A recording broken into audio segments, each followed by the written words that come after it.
Hello friends, स्वागत है आप सभी का एक बार फिर से आपके अपने यूट्यूब चैनल विलेजर्स कॉन्सेप्ट में। तो फ्रेंड्स, आज जो प्रैक्टिस सेट लेके आए हैं ये बिहार एसएससी के लिए प्रैक्टिस सेट है ज्ञानधारा पब्लिकेशन का। और आज हम लोग देखने जा रहे हैं इस बुक का प्रैक्टिस सेट नंबर 10। टोटल हम लोग इसमें 150 प्रश्न देखेंगे, जिसमें से 75 क्वेश्चन जो है जीके जीएस करंट अफेयर्स का होगा और बाकी का जो 75 क्वेश्चन है वो मैथ और रीजनिंग का क्वेश्चन होगा। तो इसमें मैथ और रीजनिंग का जो क्वेश्चन होगा उसका आंसर टिक करेंगे, उसको आप लोग खुद से सॉल्व कर लीजिएगा। अगर इससे पहले का 1 से लेके 9 तक के वीडियो को अगर आप लोग नहीं देखे हैं तो इस वीडियो के डिस्क्रिप्शन में उस सारे वीडियो का लिंक जो है यहाँ पे प्रोवाइड करा दिया गया, यहाँ से आप लोग देख लीजिए या फिर हमारे चैनल के प्लेलिस्ट में जाके आप लोग उस वीडियो को देख सकते हैं। चैनल पे अगर नए विजिट कर रहे होंगे तो प्लीज इस चैनल को सब्सक्राइब कर लीजिएगा और वीडियो अगर अच्छी लगे तो एक लाइक जरूर कर दीजिएगा दोस्तों, और अपने दोस्तों में भी इसको शेयर जरूर कीजिएगा। तो आइए देखते हैं हमारा प्रैक्टिस सेट नंबर 10 का यहाँ पे पहला क्वेश्चन क्या दिया हुआ है। तो पहला क्वेश्चन कह रहा है कि दूरी मापने की सबसे बड़ी इकाई निम्न में से कौन सी है। सही आंसर है पारसेक। पारसेक जो है फ्रेंड्स यह दूरी मापने की सबसे बड़ी इकाई होती है, याद रखिएगा। ऑप्शन नंबर बी हो जाएगा इसका सही आंसर। अब नेक्स्ट क्वेश्चन देख लीजिए, क्वेश्चन नंबर 2 का जो सही आंसर हो जाएगा ऑप्शन नंबर बी होगा। अगला प्रश्न में कह रहा है कि निम्न में से कौन सा एक राष्ट्रीय खाद्य सुरक्षा मिशन में शामिल नहीं है। तो तिलहन जो इसमें दिया हुआ है, देखिए यह एक राष्ट्रीय खाद्य सुरक्षा मिशन में शामिल नहीं है। ऑप्शन नंबर ए हो जाएगा इसका करेक्ट आंसर। अब अगला प्रश्न देख लीजिए, इसमें कह रहा है कि 2011 की जनगणना के अनुसार बिहार का जनसंख्या घनत्व कितना है। सही है, 2011 की जनगणना के अनुसार बिहार का जो जनसंख्या घनत्व है वह है 1106 पर किलोमीटर स्क्वायर, यानी कि ऑप्शन नंबर ए जो दिया हुआ है सही आंसर हो जाएगा। बात करें अगर पूरे भारत की जनसंख्या घनत्व की 2011 की जनगणना के अनुसार तो वह 382 पर किलोमीटर स्क्वायर हो जाएगा। ठीक है, 382 पर किलोमीटर स्क्वायर, याद रखिएगा। तो ऑप्शन नंबर ए इस क्वेश्चन का यहाँ पे सही आंसर होगा। अब चलिए नेक्स्ट क्वेश्चन देख लीजिए, कह रहा है इसमें कि निम्नलिखित मंगोल नेताओं या कमांडरों में से किसने भारत पर हमला करने के लिए सिंधु नदी को पार नहीं किया था। सही है, चंगेज खान। ठीक है, चंगेज खान जो है इसका सही आंसर हो जाएगा, ऑप्शन नंबर ए हो जाएगा राइट आंसर। उसके बाद चलिए अगला प्रश्न देख लीजिए, कह रहा है कि भारत की संसद किसके या किनके द्वारा मंत्रिपरिषद के कृत्यों के ऊपर नियंत्रण रखती है। नीचे दिए गए कूट का प्रयोग कर सही उत्तर चुनिए। सही उत्तर इसका ऑप्शन नंबर डी हो जाएगा 1, 2, 3, यानी कि स्थगन प्रस्ताव, प्रश्नकाल और अनुपूरक प्रश्न। तो ऑप्शन नंबर क्या हो जाएगा, डी इसका सही आंसर हो जाएगा फ्रेंड्स। नेक्स्ट देख लीजिए, कह रहा है कि डोंग मुद्रा है, डोंग मुद्रा जो है वह किस देश की है। तो राइट आंसर इसका हो जाएगा ऑप्शन नंबर डी, वियतनाम देश जो है इसकी मुद्रा का नाम क्या है, डोंग है। ऑप्शन नंबर क्या हो जाएगा, डी हो जाएगा सही। 8 नंबर क्वेश्चन का राइट आंसर हो जाएगा सी। अगला प्रश्न जो दिया हुआ है इसमें 9 नंबर और इसका राइट आंसर हो जाएगा ऑप्शन नंबर बी। अब चलिए अगला प्रश्न देखते हैं, प्रश्न नंबर हो जाएगा 10। प्रश्न नंबर 10 और इसमें है निम्नलिखित में कौन सा कथन सत्य नहीं है। इनमें से कौन सा कथन सत्य नहीं है। तो ऑप्शन नंबर जो बी दिया हुआ है, जेनर डायोड एक ऐसी युक्ति है जिसमें धारा केवल अग्रदिशिक में अनुमति देता है, यह कथन सत्य नहीं है। ऑप्शन नंबर बी इस क्वेश्चन का राइट आंसर होगा। चलिए अगला प्रश्न देखते हैं, प्रश्न नंबर 11। इसमें है नगुल्ट्रम मुद्रा है किस देश की। नगुल्ट्रम मुद्रा जो है वह किस देश की मुद्रा है। तो याद रखिएगा यह भूटान देश की मुद्रा है। ऑप्शन नंबर यहाँ पे क्या हो जाएगा, सी हो जाएगा सही। अगला प्रश्न है थल सेना के उत्तरी कमांड का मुख्यालय कहाँ है। थल सेना के उत्तरी कमांड का मुख्यालय पूछा जा रहा है। तो सही आंसर इसका उधमपुर जो है यह थल सेना के उत्तरी कमांड का मुख्यालय है, याद रखिएगा। ऑप्शन नंबर सी हो जाएगा इसका सही आंसर। ठीक है, उसके बाद नेक्स्ट जो दिया हुआ इसमें 13 नंबर क्वेश्चन है और देखिए फ्रेंड्स इस क्वेश्चन में कह रहा है कि संविधान का 44वां संशोधन अधिनियम संबंधित है किससे। तो याद रखिएगा यह हो जाएगा इनमें से सभी, यानी कि संपत्ति को मूल अधिकार की श्रेणी से हटाकर कानूनी अधिकार बनाने से है। बी में आपात संबंधी प्रावधानों में परिवर्तन करने से, यह भी सही है। और अनुच्छेद 352 के अंतर्गत घोषित राष्ट्रीय आपात को न्यायिक समीक्षा के दायरे में लाने से। तो इनमें से सभी इसका क्या हो जाएगा, राइट आंसर हो जाएगा। चलिए देखते हैं नेक्स्ट क्वेश्चन। इसमें कह रहा है कि निम्न में से कौन अंतर्जनित बल का उदाहरण नहीं है। निम्न में से कौन अंतर्जनित बल का उदाहरण नहीं है, तो इसका राइट आंसर हो जाएगा पवन। जो यहाँ पे देखिए दिया हुआ है, यह अंतर्जनित बल का उदाहरण नहीं है फ्रेंड्स। ऑप्शन नंबर डी हो जाएगा इसका करेक्ट आंसर। अगला प्रश्न है, यंग इंडिया फोरम किस उद्योग व्यापार संगठन से संबंध है। तो इसका संबंध है CII से, यानी कि ऑप्शन नंबर जो सी दिया हुआ है सही आंसर हो जाएगा। CII जो है यहाँ पे हो जाएगा confederation of India industry. Option number C इसका राइट आंसर होगा। अगला प्रश्न 16 नंबर का सही आंसर ऑप्शन नंबर बी है फ्रेंड्स। उसके बाद जो अगला प्रश्न हो जाएगा 17, इसका राइट आंसर बी है। देखिए 18 का जो सही आंसर होगा वो होगा सी। उसके बाद नेक्स्ट क्वेश्चन जो दिया हुआ है इसमें क्वेश्चन नंबर 19। देखिए इसमें कह रहा है कि सूची 1 को सूची 2 से सुमेलित कीजिए तथा नीचे दिए गए कूट का प्रयोग करके सही उत्तर चुनिए। विद्रोह स्थल एक तरफ दिया हुआ है, दूसरी तरफ जो है उसका नेतृत्व करता दिया हुआ, और उसका क्या करना है, सही मिलान करना है। तो सही मिलान अगर करेंगे तो ऑप्शन नंबर यहाँ जो डी दिया हुआ देखिए सही हो जाएगा। ए का 3 होगा। झांसी विद्रोह स्थल जो था, देखिए इसका यहाँ पे रानी लक्ष्मीबाई नेतृत्वकर्ता जो है रानी लक्ष्मीबाई थी झांसी से। उसके बाद जो है फ्रेंड्स देखिए बी का जो है 1 हो जाएगा, यानी जगदीशपुर से जो है नेतृत्व कौन कर रहे थे, कुंवर सिंह कर रहे थे। सी का 4 बरेली से जो है खान बहादुर खान, और उसके बाद डी का 2 हो जाएगा फतेहपुर से जो है अजीमुल्ला के द्वारा जो है नेतृत्व किया गया था। तो ऑप्शन नंबर डी इसका करेक्ट आंसर होगा। अब चलिए अगला प्रश्न देखेंगे, प्रश्न नंबर 20। देखिए फ्रेंड्स इसमें कह रहा है कि शहर जो भारत का कॉटन पॉलिश के नाम से जाना जाता है वह कौन सा है। वह कौन सा शहर है भारत का जो कि कॉटन पॉलिश के नाम से जाना जाता है, तो वह शहर है मुंबई। ऑप्शन नंबर सी इसका राइट आंसर है। उसके बाद है कह रहा है कि लोकायुक्त कानून सर्वप्रथम 1970 में ओडिशा में पारित हुआ, लेकिन सर्वप्रथम यह कहाँ लागू हुआ। सर्वप्रथम यह कहाँ पे लागू हुआ था, तो याद रखिएगा सर्वप्रथम यह महाराष्ट्र में लागू हुआ था। ठीक है, कहाँ लागू हुआ था, महाराष्ट्र में यह हुआ था 1971 ईस्वी में। तो ऑप्शन नंबर जो डी दिया हुआ फ्रेंड्स सही हो जाएगा। नेक्स्ट क्वेश्चन है कि राष्ट्रीय जलमार्ग संख्या 1 किन 2 स्थानों के मध्य है। राष्ट्रीय जलमार्ग संख्या 1 किन 2 स्थानों के मध्य में है, तो याद रखिएगा यह इलाहाबाद और हल्दिया के मध्य में है। ऑप्शन नंबर बी हो जाएगा राइट आंसर। नेक्स्ट क्वेश्चन कह रहा है कि प्लानिंग एंड द पुअर नामक पुस्तक की रचना किसने की। तो याद रखिएगा यह पुस्तक लिखा गया है B.S. मिन्हास के द्वारा। ऑप्शन नंबर जो ए दिया हुआ है सही हो जाएगा। 24 का राइट आंसर डी है, 25 का हो जाएगा डी। उसके बाद अगला प्रश्न, निम्नलिखित में से कौन सी प्रक्रिया दीर्घ तरंग विकिरण का भाग नहीं है। तो सही है बिखरना। ऑप्शन नंबर बी हो जाएगा। नेक्स्ट क्वेश्चन में कह रहा है कि निम्नलिखित में से किस आंदोलन के दौरान करो या मरो का नारा दिया गया था। सही है, भारत छोड़ो आंदोलन के दौरान जो है करो या मरो का नारा दिया गया था 1942 ईस्वी में। ठीक है, 1942 ईस्वी में जो है यह नारा दिया गया था। ऑप्शन नंबर डी हो जाएगा right answer friends. Next question में कह रहा है कि किस शहर को गुलाबी शहर के नाम से जाना जाता है। किस शहर को गुलाबी शहर के नाम से जाना जाता है, तो जयपुर को जो है फ्रेंड्स गुलाबी शहर के नाम से जाना जाता है। ऑप्शन नंबर जो बी दिया हुआ है बिल्कुल सही हो जाएगा। अब अगला प्रश्न देख लीजिए 29 नंबर में। इसमें दिया हुआ है कि भारतीय संविधान के अनुसार मानव का दुर्व्यापार और बलात्श्रम निषेध है, यह कौन से अनुच्छेद में वर्णित है। यह कौन से अनुच्छेद में वर्णित है, तो याद रखिएगा यह अनुच्छेद 23 में वर्णित है। ऑप्शन नंबर ए इसका हो जाएगा राइट आंसर। अब चलिए अगला क्वेश्चन देख लेते हैं, क्वेश्चन नंबर 30। देखिए इसमें कह रहा है कि भारतीय संविधान के किस अनुच्छेद में सर्वोच्च तथा उच्च न्यायालयों की भाषा का उल्लेख किया गया है। किस अनुच्छेद में, तो इसका जो सही आंसर होगा वो होगा अनुच्छेद 348 में। ठीक है, अनुच्छेद 348 इसका सही आंसर है। नेक्स्ट देख लीजिए 31 का जो सही आंसर होगा वो हो जाएगा बी। 32 ऑप्शन नंबर डी होगा। 33 का फ्रेंड्स हो जाएगा ए। उसके बाद 34 नंबर क्वेश्चन जो दिया हुआ है देखिए इसका right answer option number C होगा। 35 में निम्नलिखित में किसे इटली के एकीकरण का जनक माना जाता है।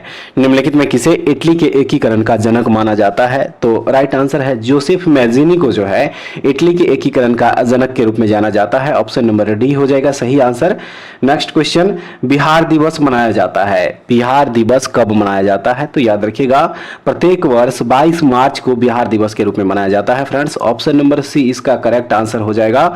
अब अगला प्रश्न में देख लीजिए कह रहा है कि निम्न में से किस राज्य या केंद्र शासित प्रदेश में अनुसूचित जनजाति निवास करती है? सही है इसका option number D, Uttar Pradesh में। ऑप्शन नंबर जो डी दिया हुआ है सही हो जाएगा।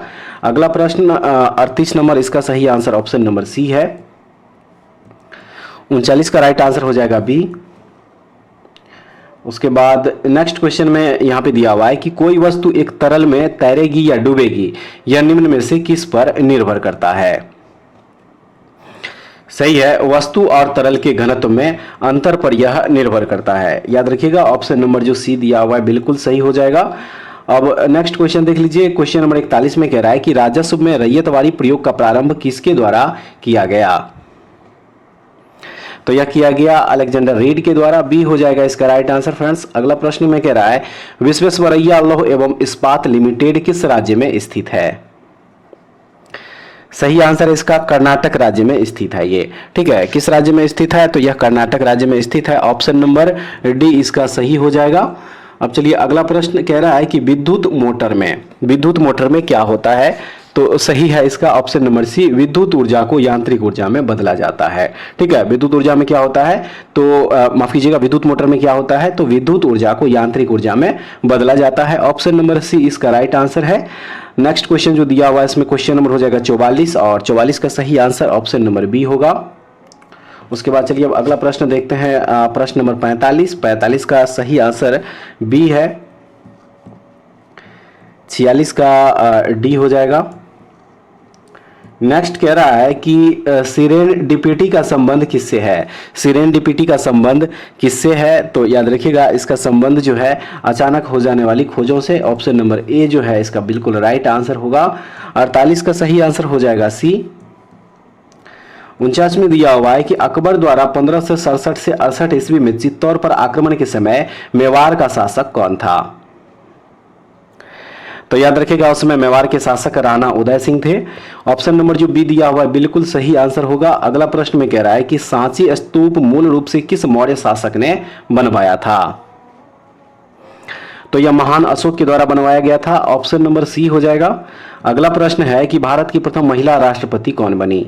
भारत की प्रथम महिला राष्ट्रपति कौन बनी? सही है, प्रतिभा पाटिल जो है यह भारत की प्रथम महिला राष्ट्रपति बनी थी। ऑप्शन नंबर जो बी दिया हुआ बिल्कुल सही हो जाएगा। और इनका कार्यकाल जो रहा था फ्रेंड्स वह 2007 से लेके 2012 ईस्वी तक। ठीक है, आइए अब देखते हैं अगला प्रश्न। इसमें कह रहा है कि प्रत्येक वर्ष 29 जून को किसकी जयंती के उपलक्ष्य में भारत का राष्ट्रीय सांख्यिकी दिवस मनाया जाता है? सही है इसका पीसी महालनोबिस की जयंती के उपलक्ष्य में जो है भारत में राष्ट्रीय सांख्यिकी दिवस मनाया जाता है। ऑप्शन नंबर डी इसका राइट आंसर होगा। चलिए अगला प्रश्न देख लीजिए। 53 नंबर और 53 का सही आंसर जो है वो ऑप्शन नंबर सी हो जाएगा। नेक्स्ट क्वेश्चन 54 का सही आंसर ऑप्शन नंबर डी है। उसके बाद चलिए अगला प्रश्न देख लीजिए। यहाँ पे 55 नंबर और 55 का सही आंसर ऑप्शन नंबर जो डी दिया हुआ है देखिए बिल्कुल सही आंसर हो जाएगा फ्रेंड्स। उसके बाद चलिए अब अगला प्रश्न देखेंगे। प्रश्न नंबर यहाँ पे हो जाएगा 56 और 56 का सही आंसर हो जाएगा डी। 57 में कह रहा है कि क्षार धातुओं में क्या होगा? क्षार धातुओं में तो सही है इसका कम आयनन ऊर्जा है। क्षार धातुओं में कम आयनन ऊर्जा ऑप्शन नंबर बी हो जाएगा सही। उसके बाद जो नेक्स्ट है कह रहा है कि निम्नलिखित में से किस में ट्राइक्लोशन के विद्यमान होने की सर्वाधिक संभावना है जिसके लंबे समय तक उच्च स्तर के प्रभावन में रहने को हानिकारक माना जाता है? सही है प्रसाधन सामग्री। ऑप्शन नंबर डी हो जाएगा इसका राइट आंसर। अब चलिए नेक्स्ट क्वेश्चन देख लीजिए। कह रहा है कि द्वितीय गोलमेज सम्मेलन किस प्रश्न पर असफल रहा? सही है सांप्रदायिक प्रतिनिधित्व, यानी कि ऑप्शन नंबर जो ए दिया हुआ बिल्कुल सही हो जाएगा। नेक्स्ट है बहमनी राज्य का संस्थापक कौन था? बहमनी राज्य का संस्थापक कौन था? तो याद रखिएगा अलाउद्दीन हसन के द्वारा जो है बहमनी राज्य की स्थापना करी गई थी। ऑप्शन नंबर ए हो जाएगा इसका सही आंसर। 61 का सही आंसर ऑप्शन नंबर बी होगा फ्रेंड्स। चलिए अगला प्रश्न देख लीजिए। 62 और 62 का राइट आंसर हो जाएगा सी। 63 का हो जाएगा सी। 64 का ऑप्शन नंबर ए होगा। 65 में कह रहा है कि सामान्य दृष्टि के लिए निम्नलिखित में से कौन सा विटामिन आवश्यक होता है? सही है रेटिनॉल, जिसको कि विटामिन ए कहा जाता है, याद रखिएगा। तो ऑप्शन नंबर डी इसका सही आंसर हो जाएगा। अगला प्रश्न में कह रहा है कि मानव द्वारा निर्मित प्रथम संश्लेषित रेशा है, कौन सा है? तो वह है नायलॉन। नायलॉन जो है मानव द्वारा निर्मित प्रथम संश्लेषित रेशा यानी कि सिंथेटिक फाइबर है। ऑप्शन नंबर ए हो जाएगा इसका सही आंसर। नेक्स्ट क्वेश्चन में कह रहा है कि कांग्रेस में इनमें से किसने समाजवादी दृष्टिकोण का प्रतिनिधित्व किया था? यह किया गया था नरेंद्र देव के द्वारा। ऑप्शन नंबर जो बी दिया हुआ बिल्कुल सही हो जाएगा। अगला प्रश्न है कि आईसीएस की परीक्षा पास करने वाले प्रथम भारतीय कौन थे? सही है, सत्येंद्र नाथ टैगोर। ठीक है फ्रेंड्स, सत्येंद्र नाथ टैगोर जो है वो आईसीएस की परीक्षा पास करने वाले प्रथम भारतीय थे। ऑप्शन नंबर सी इसका सही आंसर होगा। 69 नंबर क्वेश्चन का राइट आंसर हो जाएगा बी। 70 का जो सही आंसर होगा वो होगा बी। 71 का हो जाएगा ए। क्वेश्चन नंबर देख लीजिए 72, और 72 का जो राइट आंसर हो जाएगा वो हो जाएगा ऑप्शन नंबर डी। 73 नंबर में कह रहा है कि उत्कृष्ट धातु को घोलने के लिए निम्नलिखित में से किस एक का प्रयोग किया जाता है? सही है, एक्वारेजिया का इसमें प्रयोग किया जाता है। ठीक है, याद रखिएगा, एक्वारेजिया का इसमें प्रयोग किया जाता है। एक्वारेजिया से मतलब यहाँ पे हाइड्रोजन क्लोराइड और नाइट्रिक अम्ल से है। तो ऑप्शन नंबर जो डी दिया हुआ बिल्कुल सही हो जाएगा। अगला प्रश्न में कह रहा है कि थायराइड की अनियमितताओं से निम्न में से कौन सा या कौन से रोग होता है? सही है, इनमें से सभी। मिक्सीडीमा, सामान्य घेंगा या गलगंड जिसको बोला जाता है, और हाशीमोटो का रोग, यानी कि ऑप्शन नंबर जो डी दिया हुआ बिल्कुल सही होगा। नेक्स्ट क्वेश्चन में दिया हुआ है कि अशोक के प्रस्तर अभिलेख किसके प्रतीक थे? अशोक के प्रस्तर अभिलेख जो है वह किसके प्रतीक थे? तो राइट आंसर इसका प्रशासन हो जाएगा, प्रशासन के प्रतीक। ऑप्शन नंबर सी हो जाएगा सही आंसर। नेक्स्ट क्वेश्चन दिया हुआ इसमें कि गौतम बुद्ध ने धर्म चक्र प्रवर्तन कहां से आरंभ किया? तो इस क्वेश्चन का जो राइट आंसर हो जाएगा फ्रेंड्स वो हो जाएगा ऑप्शन नंबर डी, यानी कि सारनाथ से। ठीक है, याद रखिएगा, ऑप्शन नंबर डी हो जाएगा सही। अब अगला प्रश्न देखेंगे, प्रश्न नंबर 77, और प्रश्न नंबर 77 का जो सही आंसर हो जाएगा वो ऑप्शन नंबर हो जाएगा डी। ठीक है, ऑप्शन नंबर डी होगा। नेक्स्ट 78 और 78 का हो जाएगा डी। 79 का हो जाएगा फ्रेंड्स ए। 80 का सही आंसर होगा सी। उसके बाद कह रहा है कि एक न्यूरॉन के एक्सॉन के अंतिम छोर की शाखाएं दूसरे न्यूरॉन के डेंड्राइट से जुड़कर क्या बनाती है? सही है, सिनैप्स बनाती है। ऑप्शन नंबर जो डी दिया हुआ बिल्कुल सही होगा। अब चलिए नेक्स्ट क्वेश्चन देख लीजिए, क्वेश्चन नंबर 82, और देखिए फ्रेंड्स इसमें कह रहा है कि निम्न में से कौन पेशी ऊतक के प्रकार है? निम्न में से कौन पेशी ऊतक के प्रकार है? तो इसमें जो इनमें से सभी दिया बिल्कुल सही हो जाएगा। अरेखित या अनैच्छिक, रेखित या ऐच्छिक, और हृदय पेशी, ये सभी के सभी जो है ये पेशी ऊतक के उदाहरण हो जाएगा। तो ऑप्शन नंबर डी इसका सही आंसर होगा। अब चलिए नेक्स्ट क्वेश्चन देख लीजिए, 83 इसका सही आंसर हो जाएगा option number D. 84 number question जो दिया हुआ फ्रेंड्स, देखिए इसका जो सही आंसर हो जाएगा 84 का ऑप्शन नंबर डी हो जाएगा। अब चलिए अगला प्रश्न 85 का सही आंसर ऑप्शन नंबर हो जाएगा डी। 86 का हो जाएगा डी। 87 का सही answer friends option number D होगा। उसके बाद 88 नंबर में कह रहा है कि निम्नलिखित में से किस कोशिका अंग को कोशिका का ऊर्जा घर कहा जाता है? तो सही है, माइटोकॉन्ड्रिया। माइटोकॉन्ड्रिया को जो है कोशिका का ऊर्जा घर कहा जाता है। ऑप्शन नंबर सी हो जाएगा। अगला प्रश्न है, जीन प्रवर्धन तकनीक जिसे पीसीआर कहते हैं, इसे विकसित किया था किसने? तो इसे विकसित किया था मूलिश ने। ऑप्शन नंबर जो सी दिया हुआ है बिल्कुल सही आंसर हो जाएगा। अब नेक्स्ट क्वेश्चन देख लीजिए, क्वेश्चन नंबर 90, और 90 नंबर क्वेश्चन का सही आंसर ऑप्शन नंबर ए होगा। 91 का हो जाएगा फ्रेंड्स डी। 72 का माफ कीजिएगा 92 का जो सही आंसर होगा वो ऑप्शन नंबर ए हो जाएगा। 93 का सही आंसर ए। क्वेश्चन नंबर 94 जो दिया हुआ है, देखिए इसमें कह रहा है कि किस उपवर्ग का जंतु ना तो अंडा देते हैं और ना ही पूर्ण विकसित बच्चे को जन्म देते हैं? राइट आंसर है मेटाथीरिया उपवर्ग का जो जंतु होता है, तो ऑप्शन नंबर यहाँ पे बी हो जाएगा सही। अगला प्रश्न है, निम्नलिखित में से किसका संबंध दूध में नाइट्रेट की उपस्थिति का पता लगाने से है? निम्नलिखित में से किसका संबंध दूध में नाइट्रेट की उपस्थिति का पता लगाने से है? सही आंसर इसका हो जाएगा वाइनेडियम 3, यानी कि ऑप्शन नंबर सी हो जाएगा इसका करेक्ट आंसर। चलिए फ्रेंड्स देखते हैं नेक्स्ट क्वेश्चन 96 नंबर, और 96 का सही आंसर हो जाएगा बी। उसके बाद अगला 97 नंबर, और देखिए 97 का जो राइट आंसर हो जाएगा सी हो जाएगा। 98 का ऑप्शन नंबर ए, 99 का हो जाएगा option number A. 100 number question का राइट आंसर सी होगा। 101 का हो जाएगा सी।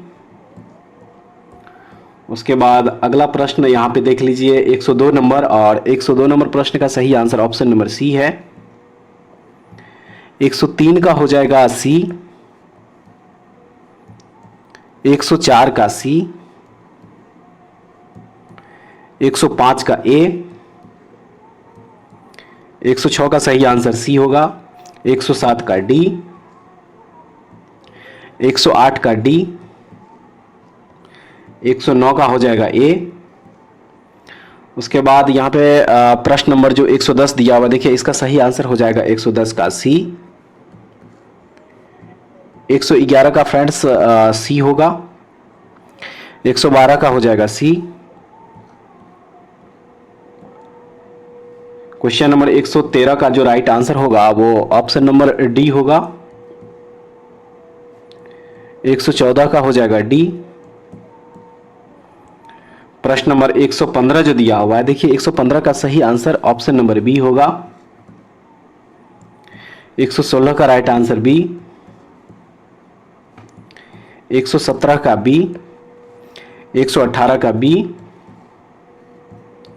119 का बी होगा। 120 नंबर क्वेश्चन देखेंगे, 120 का जो राइट आंसर हो जाएगा वो ऑप्शन नंबर सी होगा।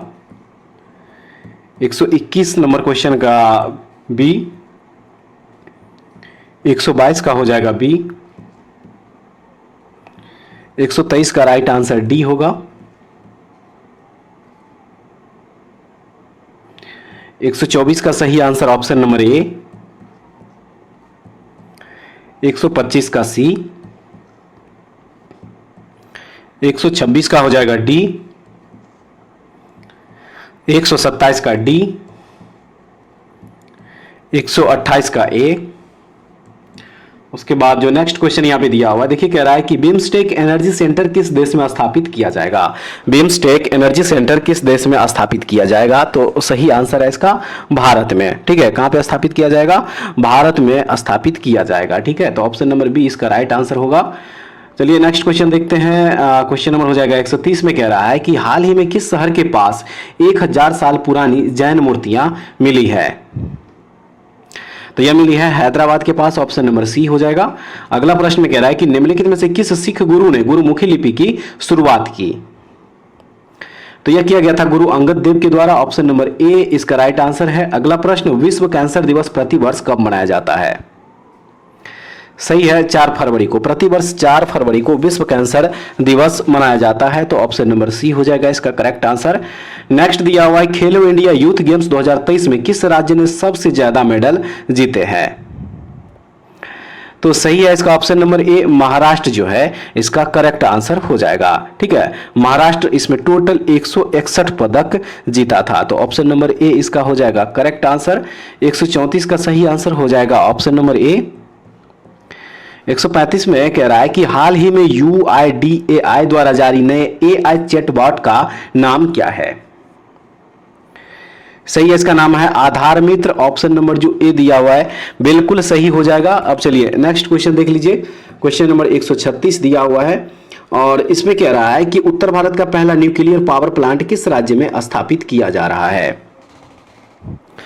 सही है, हरियाणा राज्य में, ऑप्शन नंबर बी होगा। अगला प्रश्न, संयुक्त राष्ट्र के सामाजिक विकास आयोग ने किसको अपना अध्यक्ष चुना है? रुचिरा कंबोज को जो है अध्यक्ष चुना गया, ऑप्शन नंबर बी हो जाएगा।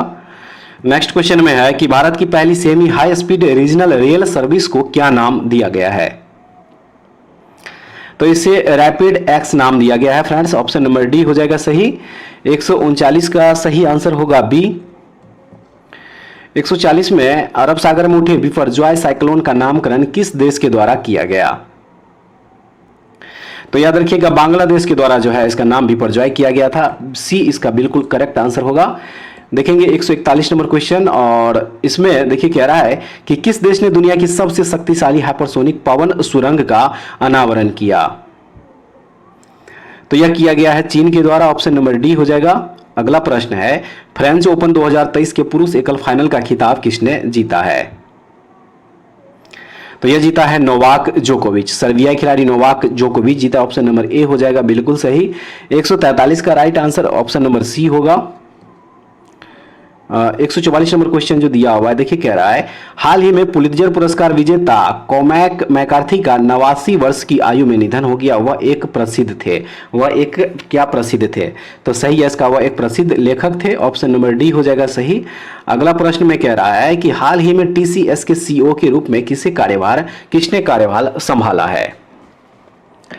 सही है के कृतिवासन के द्वारा जो संभाला गया। ऑप्शन नंबर ए हो जाएगा इसका राइट आंसर। अगला प्रश्न है 65वें रमन मैग्सेसे पुरस्कार 2023 के 4 विजेताओं में शामिल किस भारतीय को सम्मानित किया गया है? तो इसमें डॉक्टर रवि कन्नन आर को जो है सम्मानित किया गया। बी हो जाएगा इसका सही आंसर। चलिए नेक्स्ट क्वेश्चन देखते हैं। 147 नंबर में कह रहा है कि भारत की पहली ग्रीन हाइड्रोजन फ्यूज सेल बस को किस राज्य या केंद्र शासित प्रदेश में लॉन्च किया गया? सही है, नई दिल्ली में जो है इसे लॉन्च किया गया। ऑप्शन नंबर डी हो जाएगा इसका सही आंसर। अगला प्रश्न है कि आदि शंकराचार्य की 108 फीट ऊंची प्रतिमा स्टैच्यू ऑफ वननेस का लोकार्पण कहां किया जाएगा? सही है, मध्य प्रदेश में। ऑप्शन नंबर सी इसका करेक्ट आंसर होगा। 149 का राइट आंसर हो जाएगा ऑप्शन नंबर डी। और उसके बाद फ्रेंड्स देखेंगे हम लोग इस प्रैक्टिस सेट नंबर 10 का लास्ट क्वेश्चन।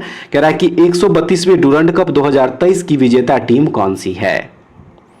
सही है, मोहन बागान एससी के द्वारा जो है यह खिताब जीता गया। तो ऑप्शन नंबर डी इसका सही आंसर हो जाएगा।